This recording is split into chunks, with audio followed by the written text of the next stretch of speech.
Hum, Você. Eu não Está me aparecendo preocupo você. nada. Um pouquinho só. Deixa isso. Eu não estou muito preocupado em que eu vou aparecer, não, irmãos, porque a minha intenção é mostrar aqui, eu aumentei ali o zoom para poder. Tá bom? Queridos, na quarta-feira a gente falou um pouquinho sobre Cristo ou Satanás e a gente disse que iria falar algumas coisas ainda no dia de hoje. Então, eu já vou para essa parte para a gente compreender um pouquinho daquilo que o Senhor quer para a nossa vida. A minha intenção da mensagem, tanto na mensagem de quarta quanto a de hoje, não é para eu dar um ponto final, tipo assim, o pastor conseguiu resolver o problema da origem do mal, e ponto, acabou. E não. Mas a Bíblia, ela nos mostra muitas coisas. A Bíblia, ela apresenta muitas coisas. E quando a gente estuda a palavra de Deus, a gente consegue aprender aquilo que está lá. Então, a minha intenção é que a gente viu aí a lição, e assim, o tempo é pouco. Por que o tempo é pouco? Porque quem estuda a palavra de Deus, o tempo é sempre pouco. E quanto a gente vai passar os séculos, a eternidade estudando as coisas de Deus, então a gente tem que já estudar um pouquinho aqui também. É lógico, há algumas coisas, conforme a Bíblia diz lá em Deuteronômio 29, se eu não me engano, que são encobertas, que está além dos nossos olhos, né? Não tem como a gente entender. E há outros que são descobertos. Então, se a gente focar naquilo que já está descoberto, o que já está descoberto? Está escrito. Olha quanta coisa esse livro a gente pode dizer, eu digo que é infinito. Porque às vezes a gente lê um texto, o Salmo 23, por exemplo, é um texto tão conhecido, mas a gente lê, quando um pastor vai pregar, a gente aprende alguma coisa, outro pregador vai pregar, a gente aprende outra coisa, porque eu digo que o livro é infinito. Não porque tem infinitas interpretações, como assim, você querendo provar, não, eu posso provar o que eu quiser na Bíblia, não, mas sobre o mesmo ato de bondade, a gente pode aprender várias partes desta bondade. E é o que hoje a gente vai aprender. Mais uma parte desta bondade de Deus. Eu digo que o grande conflito é sim uma história de amor. De Deus amando as suas criaturas. A cada dia que passa, eu falando na parte da manhã, naquelas meditações que eu coloco aí para compartilhar, eu tenho visto que realmente o grande conflito não é só a luta entre o bem e o mal, Cristo ou Satanás, mas é uma história de amor de Deus resgatando as suas criaturas. Então, eu quero já passar aqui.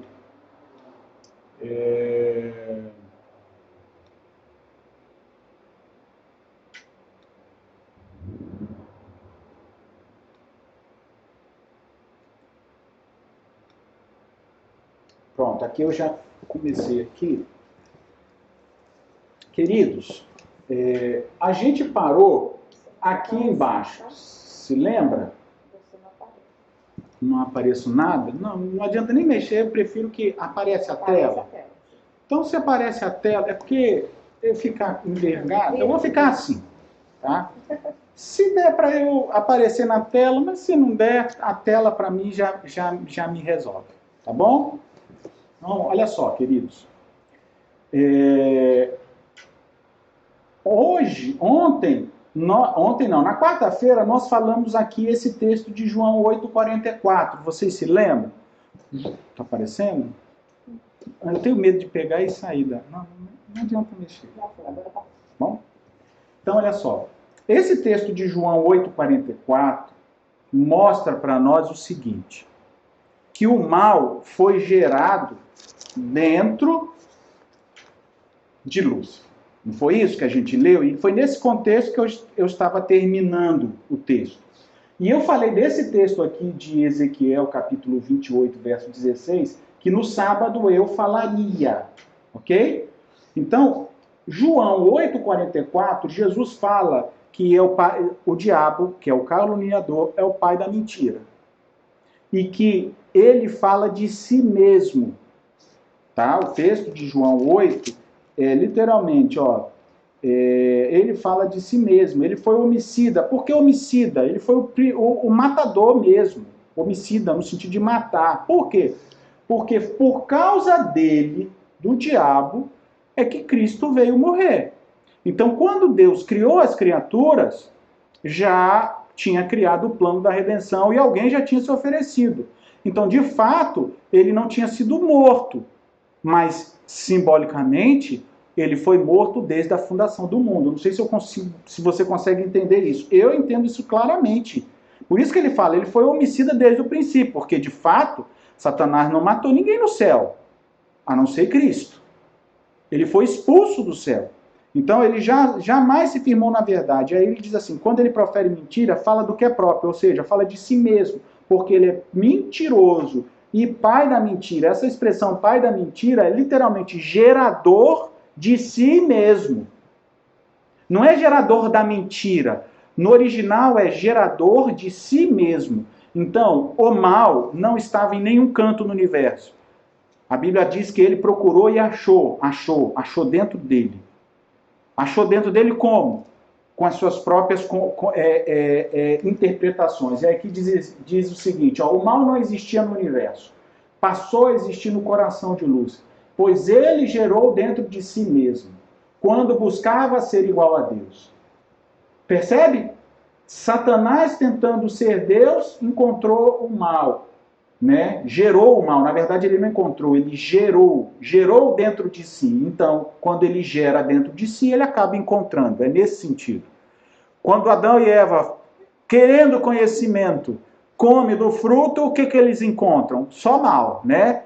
Tive medo, me escondi, começa a acusar a mulher acusa a serpente, aí começa a coisa assim. Então, achou apenas de si mesmo um conhecimento gerado pelas suas próprias conclusões. Se esquivou do Senhor, não se submeteu a ele, pelo contrário, continuou gerando mais desconfiança e ódio. E uma vez o pecado sendo consumado, gera a morte. Lembra desse texto que eu li com vocês? Está até aqui, ó. Esse texto é esse aqui, ó. Ninguém sendo tentado, diga, sou tentado por Deus, porque cada um é atraído e engodado segundo a sua própria concupiscência. Então é atraído para si mesmo. Eu e você pecamos, foi o que eu disse na semana passada, na quarta, pecamos porque a gente quer. E mesmo que hoje eu seja fraco e viva caindo num ponto porque eu sou fraco, a minha natureza é fraca, em algum momento no passado eu quis cair naquilo ali. Ponto. Então, Satanás encontrou o mal porque dentro dele, porque ele quis encontrar o mal, porque se ele tivesse buscado o bem a Cristo, ele teria encontrado e não teria achado o mal. OK? Então, o texto continua dizendo o seguinte, mas ele, uma vez consumado o pecado, gera morte. O próprio se tentou e colocou a culpa em Deus, tentando tentar a Deus. Note que até aqui, durante Jesus, quando foi batizado e depois foi levado ao deserto, Satanás, se tu és filho de Deus, transforma essas pedras em pão. O que Jesus disse? Não tentarás o Senhor teu Deus. Por quê? Porque Tiago diz que Deus não pode ser tentado e ninguém tenta a Deus e Deus não tenta ninguém. Então, Satanás tentou a Deus? Sim, tentou. Tentou sim, com certeza. O qual a ninguém tenta e não pode ser tentado por ninguém. Então o mal não vem de Deus porque Deus não tenta ninguém. Por isso, não mais se achou Lúcifer no céu e foi expulso de lá como Satanás. Por isso que a Bíblia diz, não mais se achou no céu. E foi expulso o grande dragão, a antiga serpente. Não é assim que diz lá em Apocalipse capítulo 12?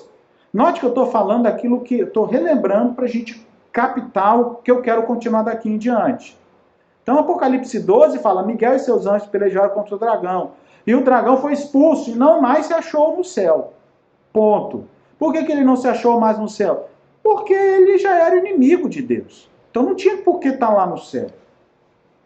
Por isso não mais se achou e foi expulso lá como Satanás. A palavra Satanás, Satã, quer dizer adversário.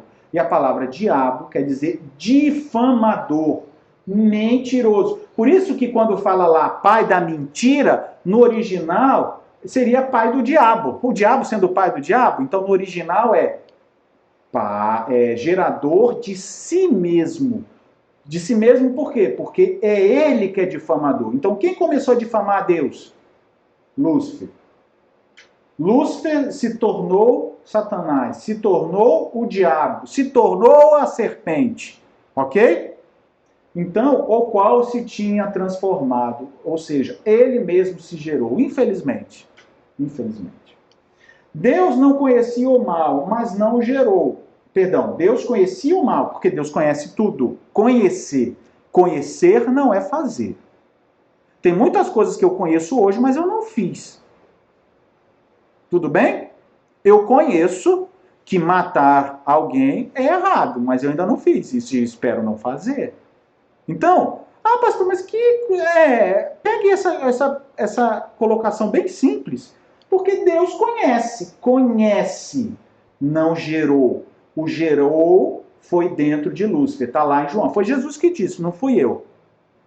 Então eu não estou aí para interpretações. É o que ele disse. Lúcifer usou isso para combater o reino de Deus.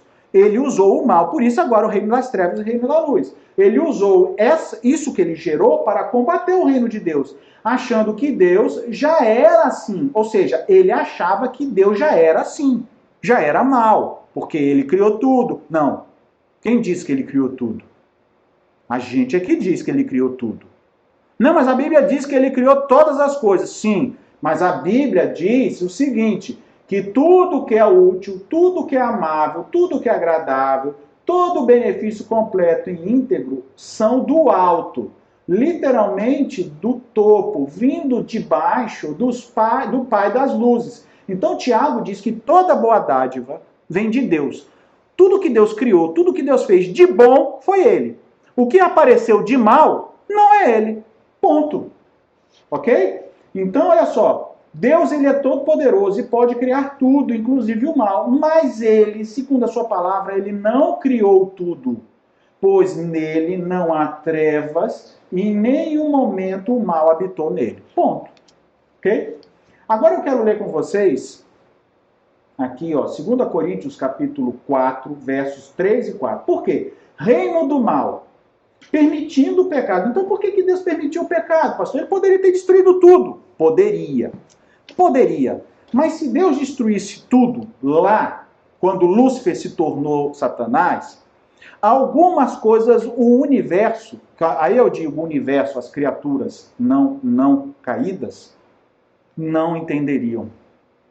O plano da redenção, o bem e o mal, foi permitido porque a divindade queria ensinar algo. E isso é profundo, e é isso que eu quero deixar hoje. Não sei se eu estou aparecendo. Então, olha só, depois eu vou ler o que a gente escreveu aqui. Mas abra aí. 2 Coríntios, capítulo 4. 2 Coríntios, capítulo 4. Versos 3 e 4. Diz assim. Paulo falando, tá? Mas se o nosso evangelho ainda está encoberto, é para os que se perdem que está encoberto. Parece até que Paulo está dizendo assim, o problema é deles, mas não é. A gente vai ver no original o que Paulo está querendo dizer. Mas se o nosso evangelho ainda está encoberto, é para os que se perdem que está encoberto, nos quais o Deus deste século cegou os entendimentos dos incrédulos, para que não lhes resplandeça a luz do evangelho da glória de Cristo, o qual é a imagem de Deus. Então, quando você lê superficialmente o texto, você vê primeiro duas coisas. Que se o evangelho está encoberto para alguns, está porque eles querem. Por que eles querem? Porque o Deus deste século embotou a mente deles. Agora, olha só. Por que embotou a mente deles e não embotou a minha e a sua? Porque você e eu, mesmo com a mente enfraquecida e embotada pelo pecado, está lutando para conhecer as coisas de Deus, enquanto que eles não querem. Então Paulo está dizendo que eles não enxergam, não veem as coisas de Deus porque não querem. E não querem, tanto é que não querem, que o inimigo ainda continua embotando a mente deles, porque o inimigo tenta embotar a mente deles e tenta embotar a nossa também, queridos. Pode ter certeza. Satanás quer que eu seja um inútil, quer que você seja um inútil também das coisas de Deus, mas que seja útil para as trevas. E quando você busca, não, você é o inverso, você passa a ser útil para o reino de Deus e inútil para as trevas. Por isso que ele se volta contra os filhos de Deus. Agora, quando a gente lê uma leitura mais interna, quando fui procurando as palavrinhas lá no original, olha só o que diz. Continue com o texto aí da sua Bíblia. O texto que eu escrevi aqui, como se fosse tipo uma tradução, ele não é diferente. Ele só vai abrir a nossa visão daquilo que Paulo já falou. Porque Paulo já disse, olha, eles estão cegos porque o Deus desse mundo cegou a eles. Mas cegou porque eles querem, porque eles não creem em Deus. Eles não querem crer em Deus. Não é o nosso caso. Tá ok? Então, olha só. Além do mais, se a nossa recompensa por boas notícias, esse termo, recompensas por boas notícias, é literalmente o evangelho, a palavra evangelho. Eu até escrevi aqui, ó, a palavra evangelho. No original, no grego, a palavra evangelho quer dizer boas novas. Recompensa por boas notícias. Por isso que o evangelho fala da volta de Jesus. É impossível falar de evangelho sem falar da volta de Jesus. As pessoas falam de evangelho, porque Jesus salva, porque Jesus perdoa, porque Jesus é teu amor, porque Deus é amor, porque Deus perdoa pecado, porque se você cair, Deus perdoa. Mas só fala nisso. Gente, e cadê a recompensa? Porque literalmente o evangelho é a recompensa pelas boas notícias. Que boa notícia? Sim, você é salvo do pecado para quê? Para que Deus perdoou você? Para voltar a pecar? Não. Ora, então eu tenho que saber o resto das boas notícias. Tá cheio de fake news. Hoje esse nome virou moda, né? Fake news. Mas fake news começou lá no céu, com essa praga aqui. Desculpa falar, mas é isso mesmo. Porque aí você consegue entender bem a diferença. Cristo é totalmente inverso. A mão de Deus é totalmente diferente disso aqui. Totalmente. Quanto mais você conhece o bem, mais longe disso aqui você vai estar. Não tem. Por isso que a Bíblia diz, não tem como aquele que diz em nome de Jesus e está falando depois para o mal. Não é isso que Jesus fala? Mestre, expulsamos aquela pessoa porque ela está expulsando demônios pelo seu nome. Não, mas quem não é comigo é contra mim. Quem não ajunta, espalha. Então, se está usando o meu nome, é porque conhece o bem. Mas tem todo aquele que diz, Senhor, Senhor, não entrará no reino do céu. Sim, porque por mais que dissesse que conhecesse o bem, só vivia no mal. Então, meu amigo, se você realmente conhece o bem, você se afasta disso aqui. Não tem como você viver aqui e aqui. Aqui e aqui. Tipo essa bolinha que está aqui, ó, pulando de um lado. Não existe. Então, olha só. A nossa recompensa pelas boas notícias é que Deus vai recompensar uma nova terra, um novo céu, vai ter um juízo. Tudo isso tem que ser falado. Não basta eu dizer, Jesus me perdoou. Perdoou de quê, pastor? Para quê? Para que ele me tirou da prisão? Para quê? Porque ele vai me dar uma casa nova. Porque ele me tirar da prisão e me deixar debaixo da ponte, como um miserável, resolve o problema? Porque hoje as mensagens que a gente vê por aí, das boas novas do Evangelho, é literalmente escondendo o conhecimento. Porque só Jesus perdoou. Quer dizer, Jesus me tirou da prisão, do pecado, e me deixou debaixo da ponte. Porque é isso, essa graça que a gente escuta por aí. Então, note, você está... Olha, além do mais, se a nossa recompensa pelas boas notícias está oculto com os que caem inteiramente no caminho, os que saem inteiramente do caminho, olha, sabe o que isso me significa? Sabe o que isso me diz? Eu já ia dizer me significa, mas está errado, né? Quase que eu disse isso, mas também me significa, porque significa para mim também. Olha, saem inteiramente do caminho. Ou seja, Qual é a diferença dos ímpios e dos justos? Que os justos não saíram do caminho e os ímpios saíram inteiramente do caminho. Os justos saíram do caminho, mas não foi inteiramente, porque conheceram a Cristo e voltaram. Os ímpios saíram inteiramente do caminho. Então, se está inteiramente do caminho, a recompensa pelas boas novas está oculto. Está escondido o conhecimento de algo. Está escondido, não consegue entender. Mas como é que você bota um terno, pastor, para pregar? Você está dentro de casa. Sim, eu prego porque eu estou representando a Deus. Estou representando um pregador, um mensageiro de Deus. Existem momentos que eu, quando prego, estou mais à vontade, com uma camisa, mas agora eu estou assim. Sabe? Então, note, por que eu não faço, por que eu não vou na rua agora, no sábado, comprar? Já que agora eu só posso comprar, olha só, dia sim, dia não aqui. Tem loja que só abre dia sim, dia não. Eu precisava tanto, e só vai abrir aos sábados. E aí, então não preciso. Se eu precisava, mas vai só abrir aos sábados, então significa que eu não preciso. Deus vai me suprir. Eu creio assim. Então, sem confiança, olha só.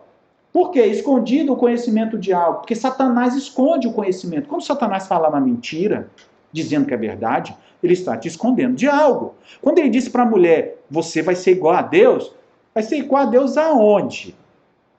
Como conhecendo o bem e o mal. Deus é o único que conhecia o bem e o mal e não se corrompe.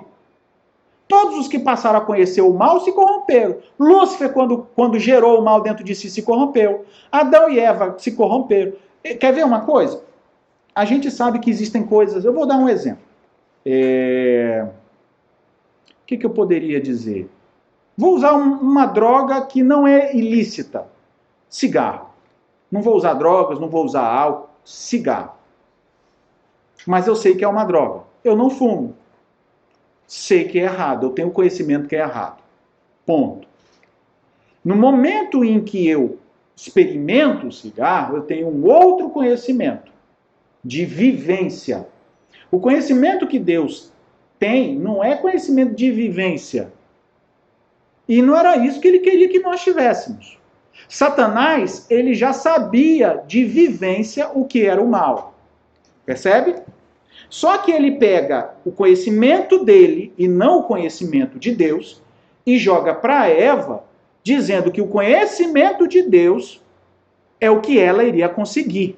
Na verdade, o que ela iria conseguir era o conhecimento de Satanás, não o conhecimento de Deus. Porque o conhecimento de Deus ela já tinha, porque Deus já tinha dito. Filho, no dia que vocês comerem, vocês vão morrer. Moisés, não usa cigarro porque mata. É esse o conhecimento que Deus me dá. Não, mas será mesmo que mata? Ou seja, eu já estou desconfiando de Deus. Não, mas fumar, eu vejo tanta gente fumando e não morre.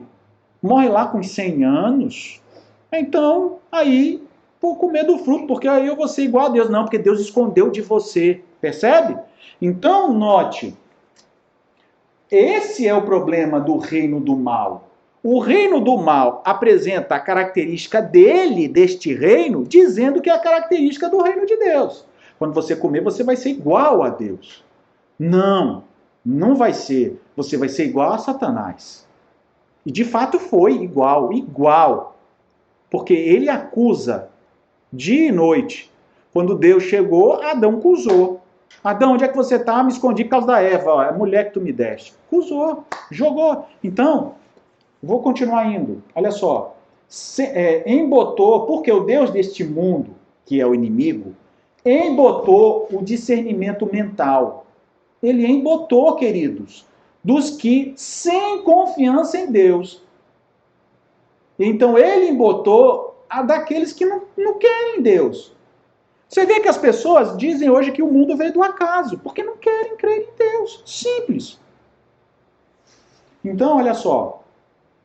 Eu vou terminar aqui, eu já vou para a parte final, porque diz assim, brilhem através deles mesmos, Essa expressão brilhe através dele mesmo, à luz da recompensa por boas notícias, que resultaria em louvor, glória e honra a Cristo, o qual é a imagem e semelhança de Deus. Olha só, Satanás embotou o discernimento mental dos que não creem em Deus para que eles mesmos não brilhem, não tenham uma luz, e eles não deem louvor, honra e glória. Pastor, sim, Satanás luta para que os ímpios não deem honra, louvor e glória a Deus. Essas sociedades fraternas aí, fraternidades que existem por aí, lutam ou existem para anular o conhecimento de Deus. Anular o conhecimento de Deus. Obscurecer o conhecimento de Deus, porque é um conhecimento das trevas. Mesmo fazendo bem ao próximo. Mesmo se ajudando entre irmãos. Porque não adianta eu ser irmão um do outro se eu abandonei meu Pai Celestial. E a verdadeira luz que ilumina todo mundo está aqui na palavra de Deus. Com todo o respeito a todas as religiões. E é verdade. Deus, por isso, cadê a recompensa? A recompensa por boas notícias. Está aqui na Bíblia. Deus vai me julgar conforme a luz que eu tenho. Se eu sei que Cristo é o caminho, Ele vai me julgar conforme essa luz. Se eu aprendi que o caminho não é Cristo, é, sei lá, Buda, Maomé, o que seja, Deus vai me julgar conforme a luz que eu recebi. E se de fato eu vivi para honrar a divindade que eu disse que eu honraria. É muito diferente de um satanista. Completamente diferente, porque Satanás deturpa completamente o conhecimento de Deus. E a pessoa que serve ao inimigo não é a mesma coisa como se fosse a essas outras religiões que são deturpações do cristianismo. Entende? Mas há uma diferença brutal, e eu vejo isso aqui, brutal, porque ele embota o discernimento dos que não têm confiança em Deus. Porque o povo aí fora, mesmo não adorando a Deus da maneira correta, estão tentando adorar a Deus, estão tentando adorar Alá, estão tentando adorar, sabe? Então, ao adorar Alá, que era Deus de Abraão, conforme o que os muçulmanos acreditam, eles estão tentando lutar em adorar a divindade. Eu entendo que há equívoco? Sim. Mas Deus vai julgar conforme a luz deles. Deus vai me julgar conforme a minha luz. Deus não vai pegar a minha luz, o meu conhecimento que eu estou passando para você, e vai julgar. A gente julga os outros. Ah, então quer dizer que se é só Jesus, então quem não crê em Jesus não vai para o céu? Não. Não é isso. Quem crê em Jesus será salvo. Quem não crê será condenado. Agora, aqueles que nunca creram em Jesus, porque nunca foi falado de Jesus, Deus vai julgar conforme a luz que eles tiveram. Está lá na Bíblia, está lá em Romanos 2. Acabou. Jesus também fala isso. Em Mateus capítulo 25, se eu não me engano. Mestre, quando foi que te vimos com fome, com sede, com isso, na prisão? Aí Jesus diz, quando vocês visitaram um dos meus pequeninos. Eu e você já sabemos que quando a gente ajuda os pobres, a gente já está fazendo para Deus, porque Deus pediu.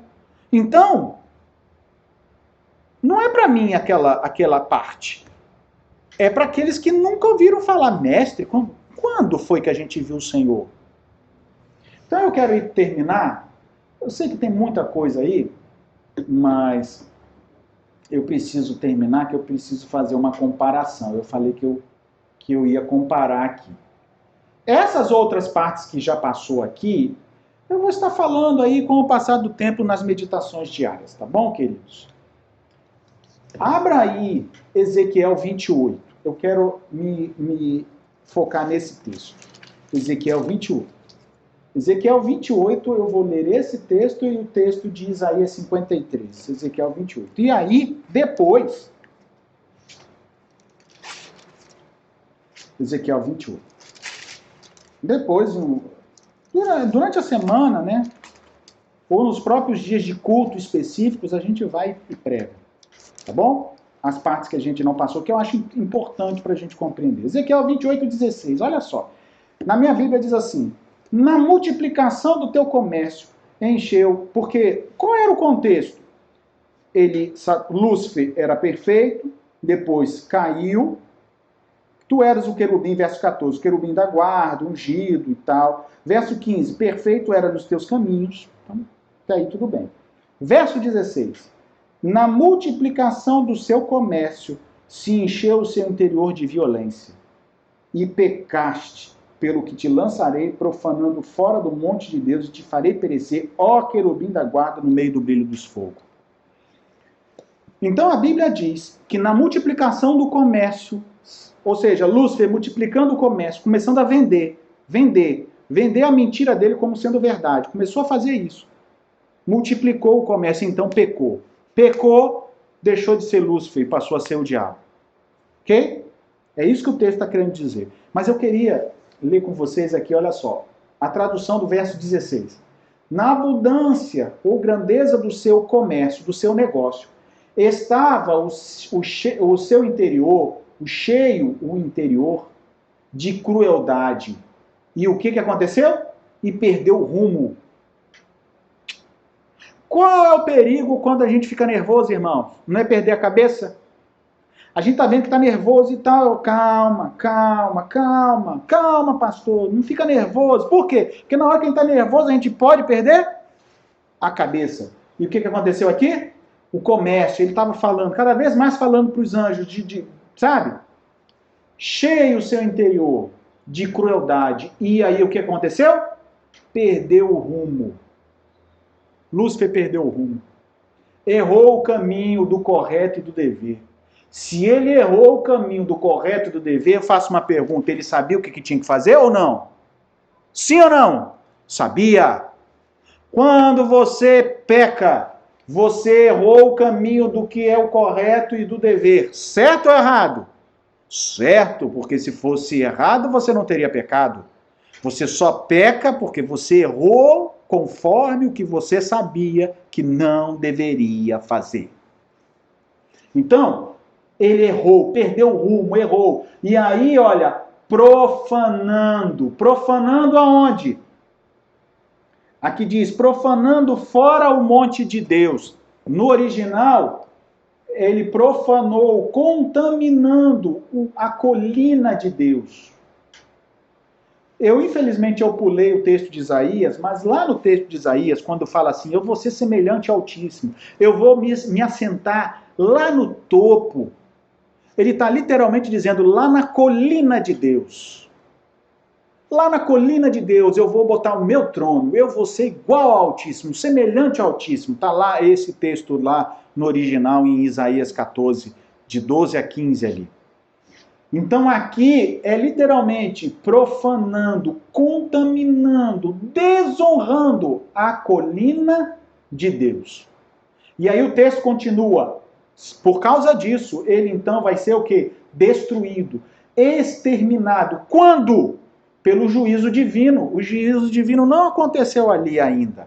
Vai acontecer. É por isso que ele disse para Eva, não morrereis. Eu não morri. Estou com medo e não morri. Ele só não disse que ele ia ser destruído. Ele só não disse assim, Eva, se você comer do fruto, você não morre agora, você vai morrer depois. Porque eu não morri, mas depois de um certo tempo o Senhor vai me destruir. Se ele tivesse dito isso, se o caboclo lá tivesse dito isso, Eva teria comido do fruto? O que você acha? Duvido deodó. Mas ele, não, você vai ser igual a Deus. E você não vai morrer, porque os seus olhos vão se abrir, sendo igual a Deus, conhecendo o bem e o mal. Aí a Bíblia diz que Eva viu que a árvore era desejável, ela cobiçou aquilo ali. Então note, Satanás ele fala mentira, ele pega verdades e ele mente. Por quê? No original aqui está dizendo, ó, você profanou o monte de Deus e você vai ser destruído.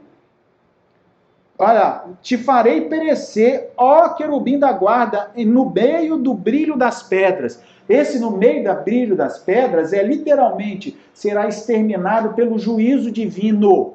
Ó querubim cobridor, no meio do fogo sobrenatural da ira de Deus e das pedras de fogo. Essas pedras de fogo são lavas e magmas vulcânicos. Pode significar isso. Mas, olha só, se é só isso, então um monte explodindo pode pegar fogo num anjo mau. Por que não pega fogo agora? Só vai pegar lá na volta de Jesus, lá depois do milênio. Porque Deus vai usar isso, sim, mas vai haver um fogo o quê? Sobrenatural da ira de Deus. Através das pedras. Então as pedras vai derreter tudo? Vai derreter tudo.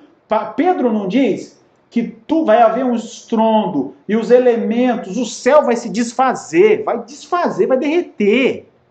Tudo que a gente conhece vai derreter, vai desaparecer. Então, aqui está dizendo, você vai ser exterminado. Então, ele escondeu essa verdade, mas ele iria morrer. E Eva morreu. Morreu ou não morreu, irmãos? Morreu depois de 900 e poucos anos, eu acho. Porque Adão viveu 930. Agora, o texto que eu quero mostrar para vocês é esse aqui, olha só. Por quê? Porque essa palavra profanando, contaminando o monte de Deus, é no hebraico shalal. Abra aí Isaías 53. Isaías 53.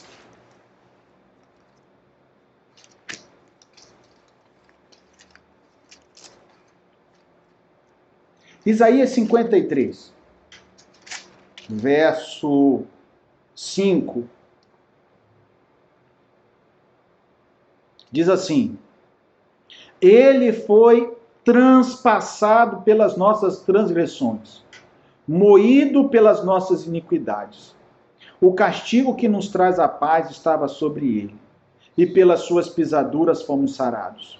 Pastor, o que esse texto tem a ver com esse? O quê? Essa palavra profanado aparece aqui também.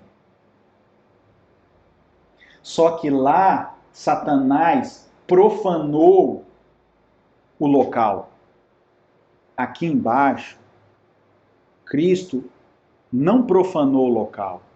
Ele foi profanado. Eu digo para você o seguinte, quando ele fala ele foi transpassado, é shalal, foi profanado. É verdade que lá no dicionário existe, mesmo sendo a mesma leitura, com as mesmas consoantes, porque não existe vogal no hebraico.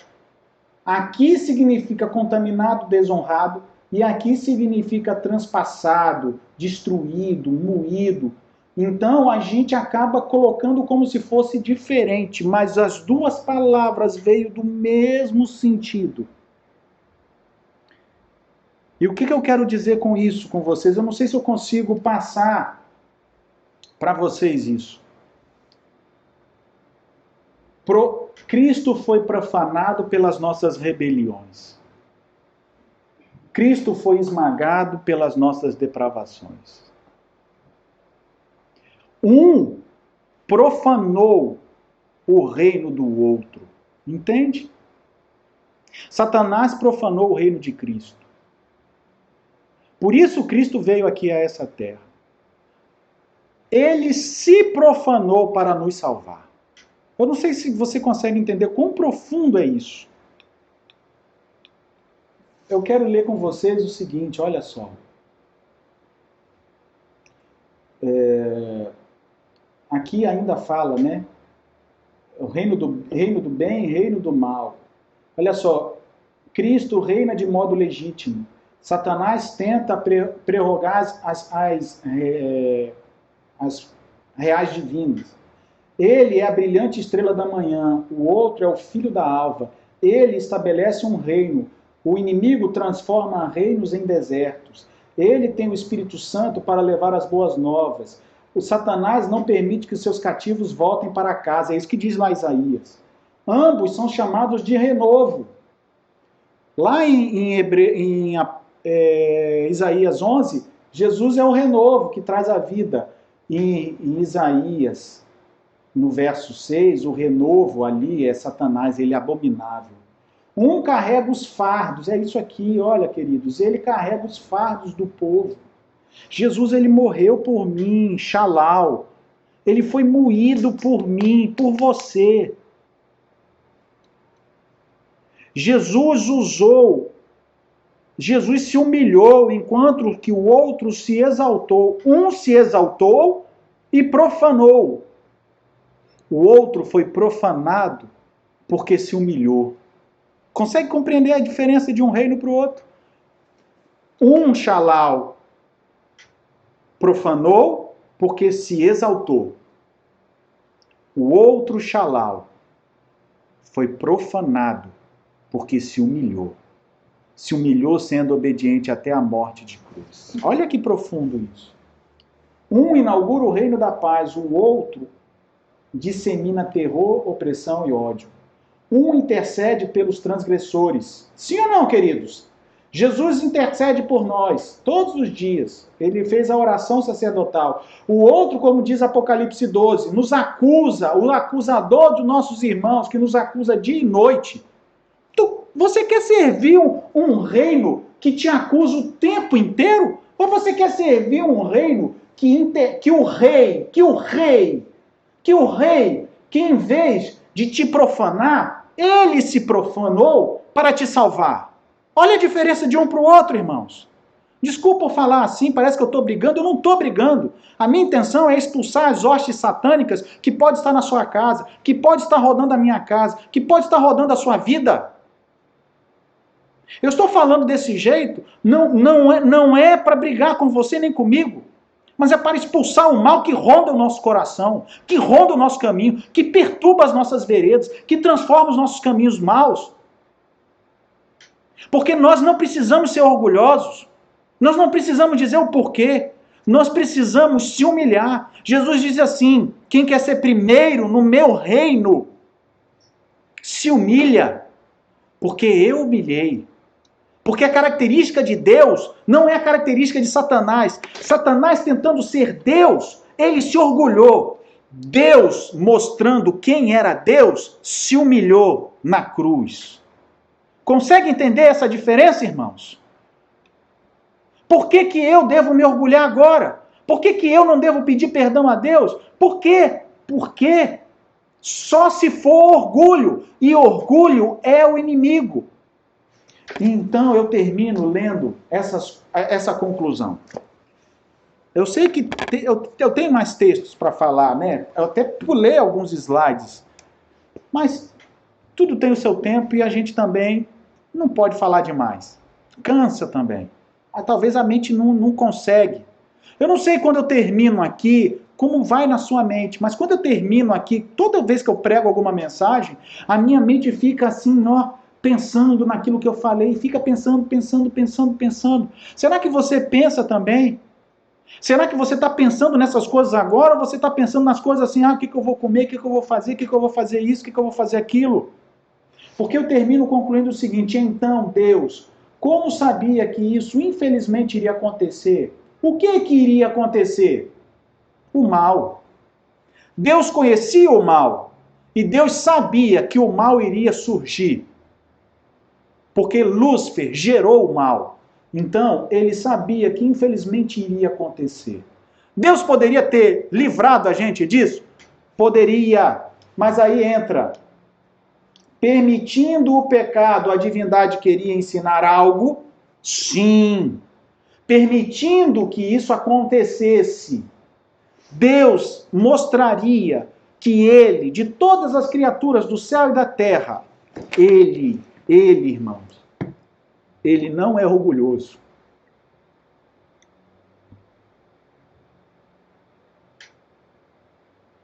Ele se rebaixa. Ele se torna uma criatura. Um tentou ascender até os mais altos, até na ponta do céu, porque eu vou sentar no trono dele. O outro,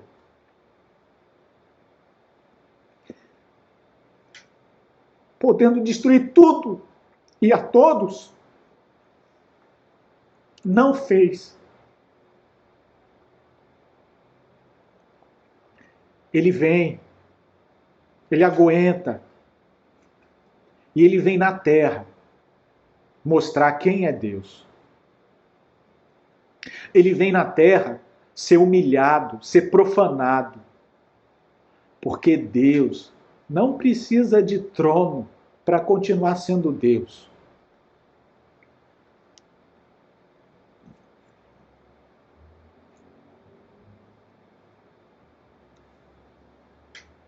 Eu termino lendo, aqui.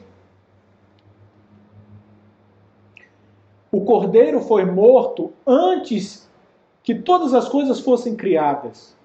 Foi morto porque Deus sabia que tudo isso iria acontecer. E ele fez um plano para isso. Deu oportunidade, inclusive, para que Lúcifer não se perdesse. Por isso, Isaías capítulo 14 é uma lamentação. Lamentação. Você não precisava ter caído, Satanás. Lúcifer, você não precisava ter caído. Caiu porque quis. Mas você vai ser destruído então. E aqui eu termino dizendo o seguinte: a divindade mostraria ao universo que só dele, só de Deus, procede toda boa dádiva. E é por isso que é o reino do seu amor. É por isso que Colossenses capítulo 1, verso 13 diz que Cristo nos liberta, Deus nos liberta do império das trevas, do reino das trevas, para o reino do amor. Nele. Por isso Deus amou o mundo de tal maneira que deu seu Filho unigênito. Deus morreu para o universo inteiro, irmãos. A palavra ali, porque Deus amou o mundo, a palavra mundo ali é cosmos. Deus morreu na cruz por mim e por você, sim, sim, sim. Ele não derramou o sangue por Gabriel.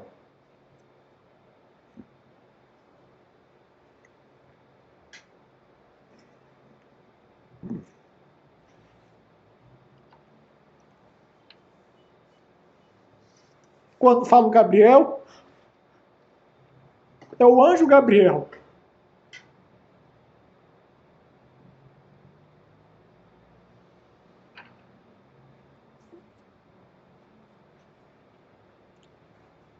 Mas hoje o anjo mais poderoso do céu, que é o anjo Gabriel, sabe que se ele precisasse, Jesus morreria por ele também. Não foi necessário, porque ele não caiu. Entende? Quanta coisa a gente tem para pregar do evangelho e não prega? Muitos só se interessam no dinheiro que o evangelho pode trazer.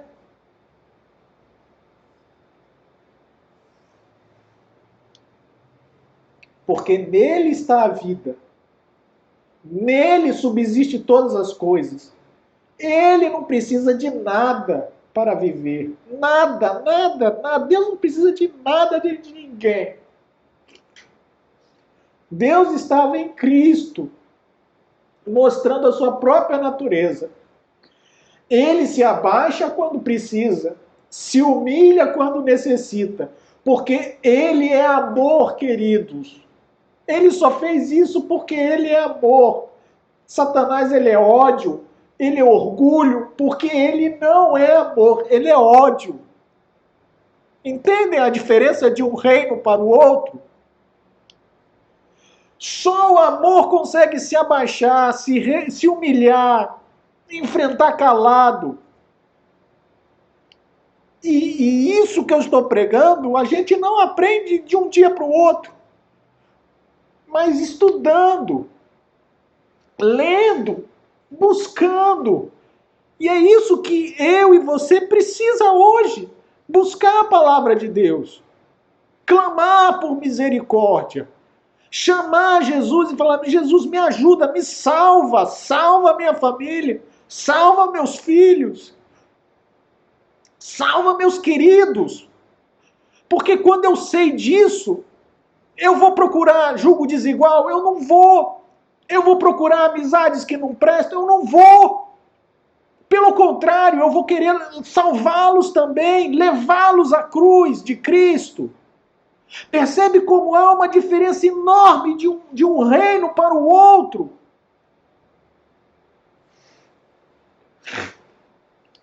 E a divindade, sendo assim, livra sempre o seu governo das trevas e do mal. Deus agindo assim, Deus sempre vai livrar das trevas e do mal. Por isso veio o Senhor aqui na terra ensinar como devemos ser, pois essa é a sua essência de toda a divindade. Ele se rebaixa como precisa, quando precisa ir pelos séculos dos séculos. Deus vai ser adorado. Porque a verdadeira adoração está no coração daquele que nada é, mas que foi grandemente favorecido por alguém que não merecia.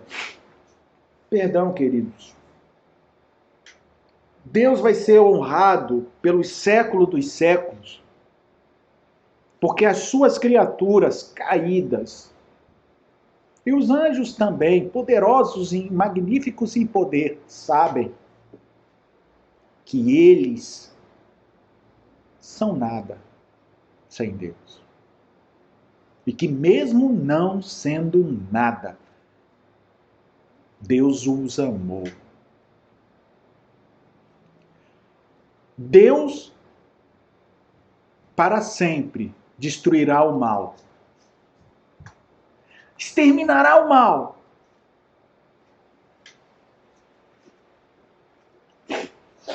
Mas carregará nas mãos as marcas. O mal não se levantará nunca mais.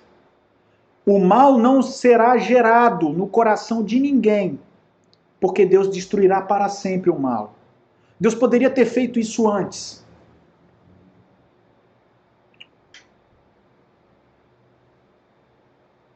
Mas se ele fizesse isso antes, sem ter passado por tudo isso,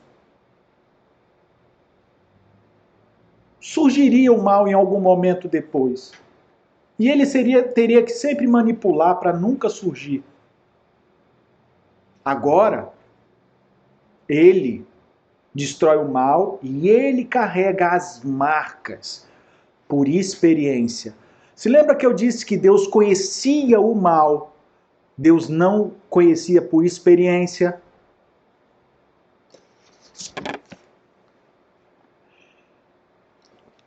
O Cordeiro de Deus é o Deus que, por experiência, conheceu o mal aqui na terra. Vai livrar-nos de toda a consequência do mal, todas as marcas do mal, tudo de mal que a gente tem será tirado, mas ficará nele, porque só ele, só Cristo, todo marcado com as marcas da cruz. O universo inteiro vai olhar as marcas na mão de Jesus. O corpo transpassado em Jesus. Seja as criaturas que caíram e foram redimidas e os anjos, os anciãos, os 4 seres viventes, todos eles vão estar orando, adorando, clamando, porque são marcas de amor que Deus não vai apagar para dizer: eu vivi o mal e não me contaminei. Vivi o mal para que vocês não vivessem mais o mal. E eu termino lendo o verso 16 de Apocalipse 22. Eu, Jesus, enviei o meu anjo para vos testificar estas coisas às igrejas. Eu sou a raiz e a geração de Davi, a brilhante estrela da manhã.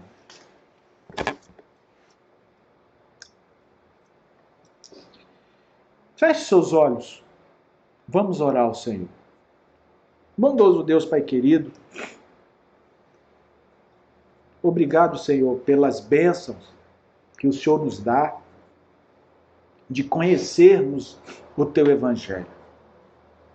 Milhares, milhões de pessoas não conhecem isso que nós conhecemos hoje. Não nos deixe sermos as mesmas pessoas. Transforma a gente, Senhor. Nos dê coragem para pregar. Nos dê coragem para falar do teu amor. Nos ajude, Senhor. Nos ajude a interceder por aqueles que ainda não conhecem tantas coisas que na tua palavra tem. E a gente conhece só um pouquinho, Senhor. Quantas coisas, Senhor, a gente não conhece ainda plenamente. Por isso, Senhor, nos ajude a sermos humildes. Nos ajude a não nos orgulharmos. Nos ajude a nos rebaixar diante da tua face. Nos ajude a nos prostrar diante da tua face. Porque o seu amor é mais forte que a morte. Porque o seu amor venceu a morte. Porque o seu amor na cruz do Calvário mostrou que o Senhor pode se abaixar, se rebaixar, se humilhar, porque o Senhor não é orgulhoso. O Senhor não tem cobiça. E no teu reino, no reino de amor, no reino do bem, não haverá mais mal, nem pranto, nem clamor, nem dor, porque as primeiras coisas já passaram. Estamos aqui, Senhor, passando por um período, mas Satanás já sabe, porque a gente já leu aqui, já foi profetizado para ele, que ele será destruído pela ira divina, pelo fogo sobrenatural no meio das pedras. Ó querubim, você terá o seu fim. Você que se tornou o inimigo de Deus terá o seu fim. Nos ajude, Pai, a não seguirmos os conselhos deste querubim que só serve para destruir. Nos leve para longe dele e nos resgate para o reino do seu amor. Como pastor, Senhor, peço para que o Senhor me dê sabedoria cada vez mais, para que eu possa falar do teu amor, para que os nossos queridos também tenham coragem para falar, para pregar a outras pessoas. Te entregamos as nossas vidas nas tuas mãos, em nome de Jesus. Amém. Queridos, Deus abençoe, que a graça e a paz do Senhor Jesus esteja convosco.